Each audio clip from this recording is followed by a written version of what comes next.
Apa ni bang? Menu sama je bang. Tak ada update menu baru ke? Dah 2 tahun dah macam ni bang. Update lah menu baru.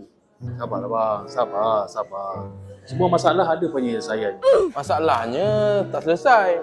Menu baru tak ada. Buatlah menu baru. Nak menu baru? Baik, ada menu baru. 3, 2, 1. Apa ni? Inilah dia menu baru kita.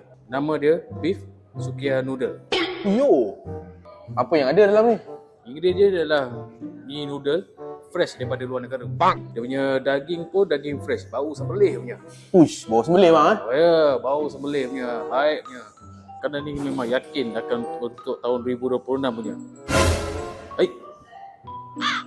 Mana orang yang nak order ni?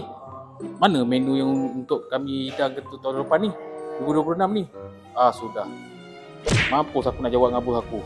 Menu untuk tahun depan sudah hilang dah. Yang tetap sempurna, tiada pula